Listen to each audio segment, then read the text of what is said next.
It's your boy Rowdy Ross here with another one. What I usually like to do anytime I go out of town, I like to see what the city has to offer. I like picking up the vibes of the different cities. That's one reason why I like to travel. So I got a few family members that have motivated me to travel because I refuse to leave, be like them and not leave the county.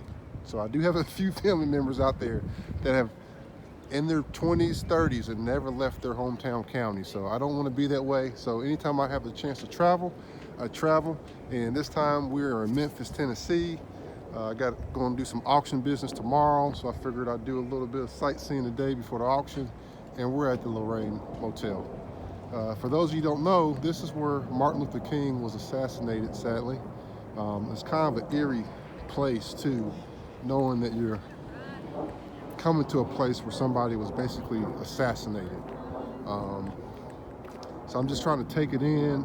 I figured I would, take you guys with me and let you guys check it out too. For those of you that are able to travel, get out. Um, the actual museum is closed now. I was doing some previewing at the auction, so I figured let me get over here while the day's light and they're closed. But I figured I'm already out this way. Might as well just stop by and take a look at the outside anyway.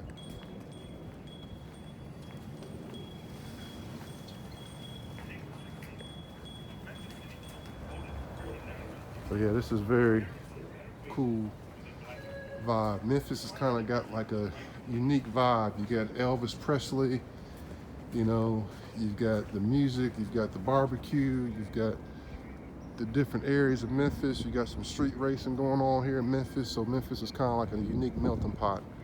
Um, but we're here at the museum right now checking it out.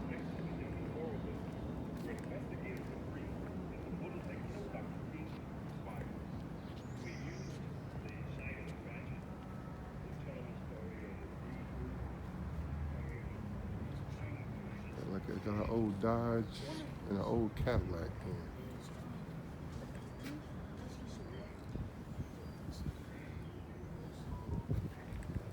I hadn't seen an old Dodge like that before. Let's see if y'all know what kind of Dodge that is. Let me know. Let me know in the comments what year that Dodge is and what kind of Dodge that is. That's a big body car right there. Almost kind of gives me like a Cadillac vibe.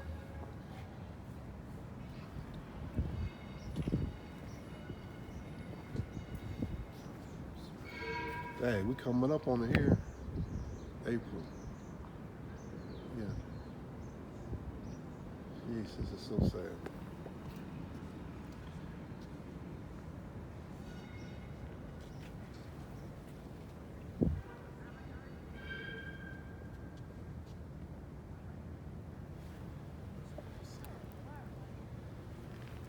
This is so sad. You look at this then and look at what we're going through in 2021, and it's still kind of, like I said, it just gives me more of an eerie feeling.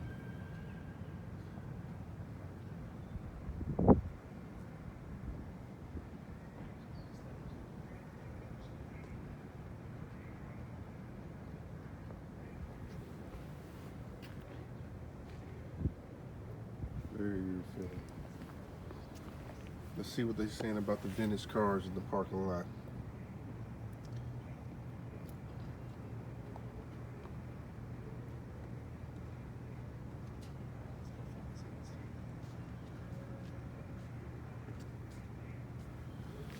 So that's the kind of history on the on the parking lot. So let's see.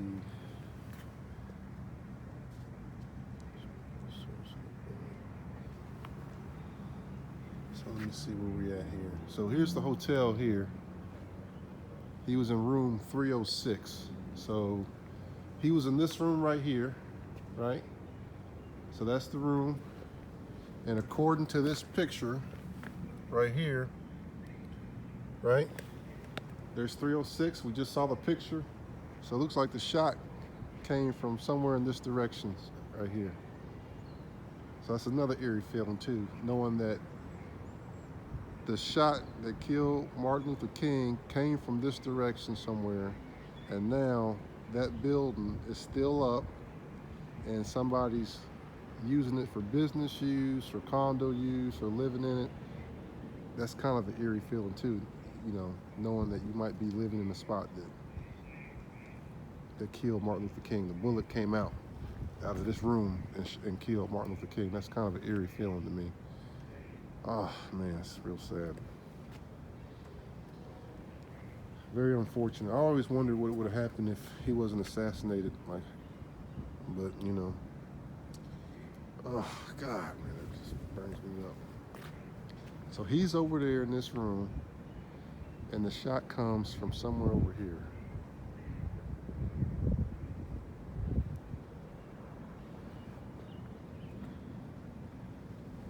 So it had to be one heck of a shot, because whoever had to use a scope, because that's a nice little distance. From there to there. But, man, it burns me up. Cadillac, though. Let's see. We got this here.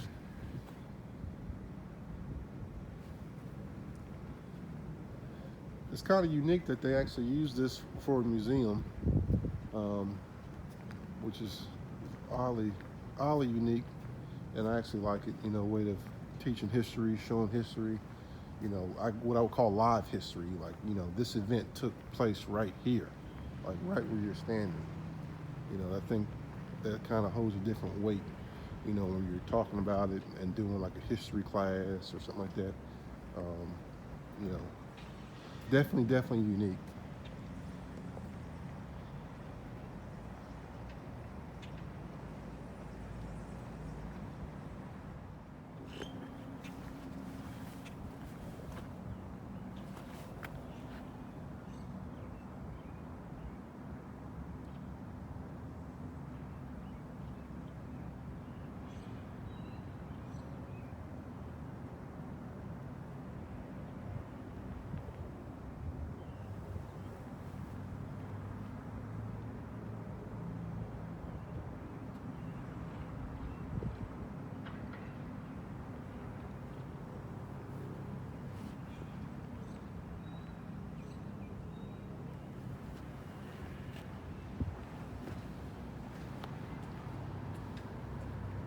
All right, that is it. So I'm gonna head back, go through my list of cars, decide on which one we're gonna build on. I got about 12 that I'm gonna bid on. So I need to kind of slim that down to maybe 8 or 6, which that'll be done for me automatically once the auction starts, depending upon the prices. So, but that's it for this trip, this little field trip here to the National Civil Rights Museum at the Lorraine Motel.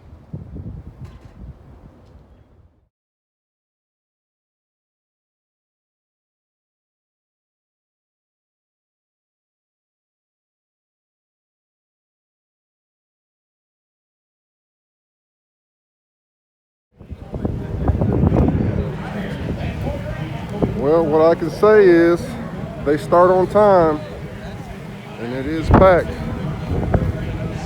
It is packed. What I can say is I got my eye on about 6 units today.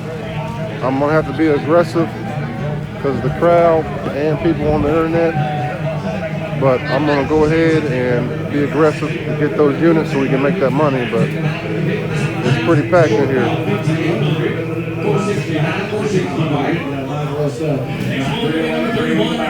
It's pretty packed.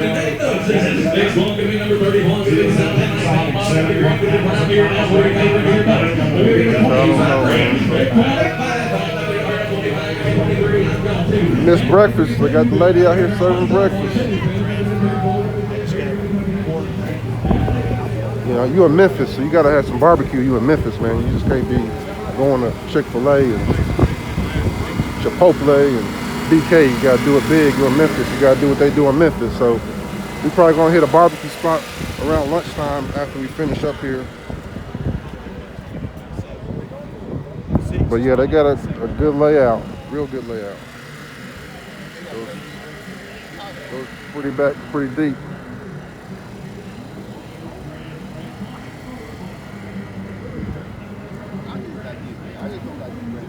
So my units are not running till later. So we're gonna see if we can just do a quick little walkthrough.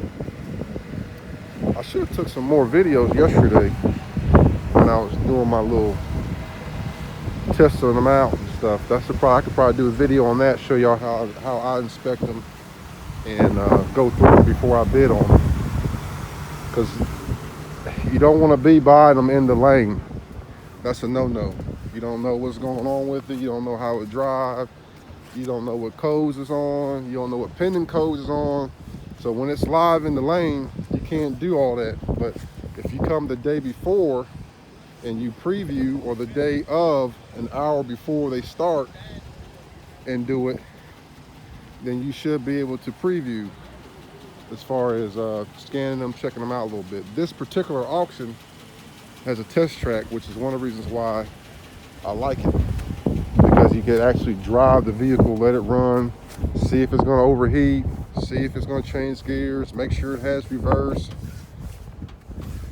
Some of these other auctions, you buying them as they sit, so you don't know what you're getting. So I kind of, as I've been in the business longer, I've kind of gone away from that format of buying, because I feel like you're just gambling with that money. You know what I'm saying? You know, you could be a big payday, or you getting ready to have to eat some money or lose some money or struggle to break even. So as longer I've been in the business, I've tried to get away from doing that. I like to, every deal I make, I like to at least, you know, be in the green. You know, otherwise, what's the point of doing it? You know, you do all that work, you end up getting something that's bad. You got to kind of scramble to get that money back, instead of, you know, making money. You're just trying to get that money you lost back, which a lot of times is going to be very hard to do, selling it back at the auction. What I found out has been good for me is I've got a few mechanics that I'm lined up with, and I'll just be 100% blatant honest. You know, this needs this, it needs this, it needs this, yada, yada, yada. And sometimes they buy it, sometimes they don't. And I like being straight up and honest with them like that. And I only sell it to mechanics or somebody that's mechanically inclined, because I'm not going to sell it to a customer that knows nothing about it. You know, so I'll sell it to a mechanic, let him fix it. He can make a little bit of money on it. I didn't lose money. Or I can do work out on trade. He paid me cash. Sometimes if I've got something that needs a check engine light or needs some work, we'll trade it out on the labor that way. But what I've learned is never, never, never, you know, lose money. That's number one. Number two, if you're able to break even on something that's bad, break even. And the odd choice number three, you're able to make money on the deal. Make the money on the deal, whether it be parting it out or whatever the case may be, and move on. But you can't be greedy on something that you bought that was bad. So, you know, as long as you do it, if you get into this, you're gonna buy bad. It's just gonna happen. Not every car you buy is gonna be a good car or a good buy. So just understand that. And I never bid or pay more than what I'm willing to lose. So, you know, you got to take that into hand. So there's no guarantee that you're going to make money on it. And there's no guarantee that the value you put on the car when you go to sell it is going to be the value of what somebody is willing to pay for it. There's a big difference there. Big difference. Not a lot of people understand or realize that. And that's part of the reason why, in my opinion, the last few years, you've seen used car prices skyrocket, especially with the classic cars and stuff. I mean, you've got, since Barrett Jackson and the TV shows and all that stuff has started, guys have got $500 cars sitting in their backyard, but because they saw it selling Barrett Jackson for $500,000 or $50,000, now they think the damn thing is worth $10,000, $15,000. No, it's not. It's still a $500 car. But since those shows and stuff has come out, the values for used stuff, especially classic cars, trucks, has just skyrocketed. C10s, K5 Blazers, square body Chevrolet pickups, all that stuff is skyrocketed. And it's kind of trickled its way through the rest of the used car market too. like used trucks right now. Used trucks at the auction are sky high. I think that's probably a combination of things, combination of manufacturers, especially when it comes to diesel, manufacturers not making as good a product as they used to make. Especially now you got these diesel trucks with the DEF and stuff like that. A lot of guys don't like that, so they like the older stuff with like the 12 valve, the 7.3. They like that because it's easier to maintain, and in my opinion, I think those are a little bit better trucks than the newer stuff that come out. And not only that, not everybody wants to spend 80, 85,000 for a brand new truck. I mean, it's a truck. Well, that's a quick little walk around this place. I'm gonna go ahead, get ready to bid on some cars. I'm gonna expect 1 or 2 more cars that I see have come through that were not here yesterday. And I'll let you guys know how it goes.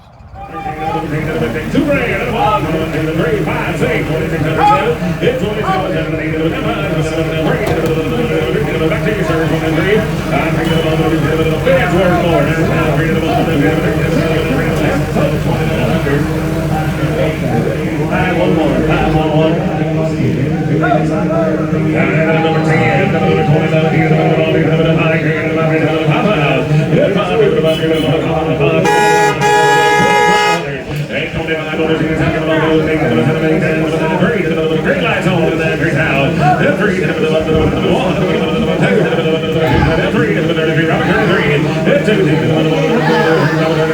205,000 miles of possible rollback, odometer rollback. Still going for that kind of money.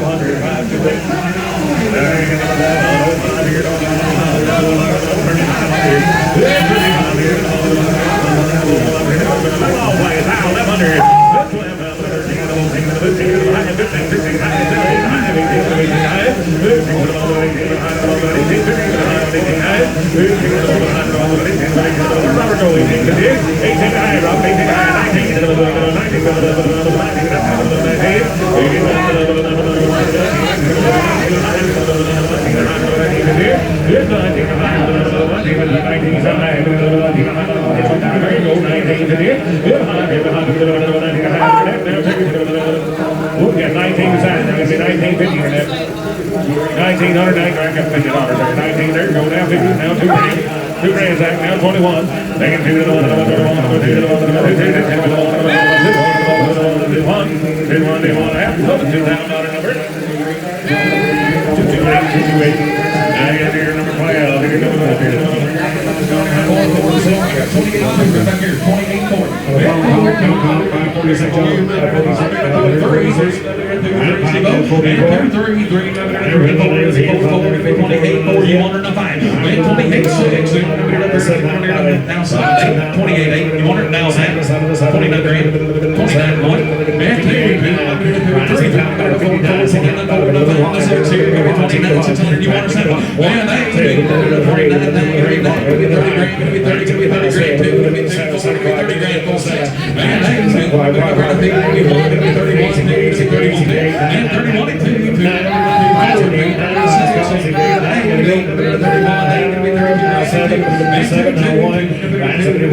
No sale.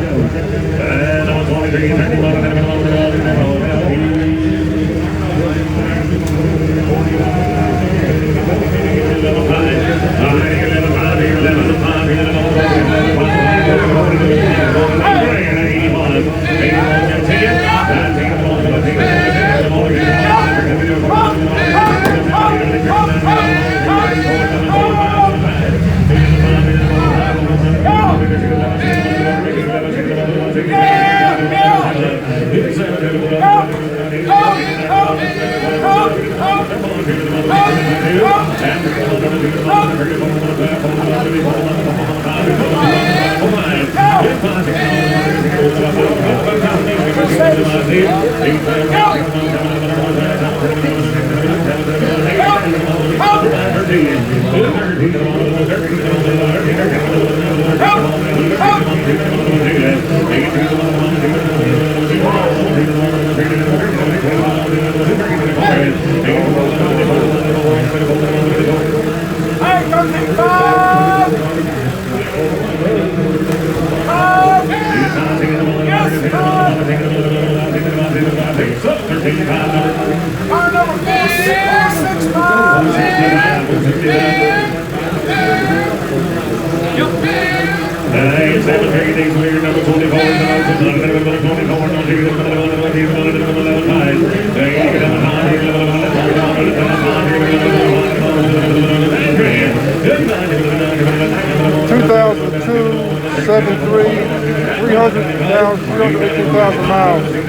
All right, this place is jumping. They got all lanes going, all 6 lanes going.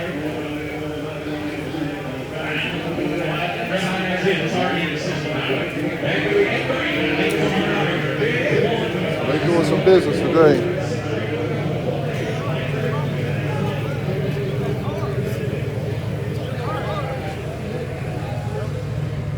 I'm tempted to try my man's truck over here because I haven't ate. I've been saving myself for this Memphis barbecue, so I'm gonna just continue to wait and be patient and check out some of this Memphis barbecue. Okay. I want to make sure to test it out on an empty stomach. Make sure I give it a good assessment. Yeah, this place is jumping, man.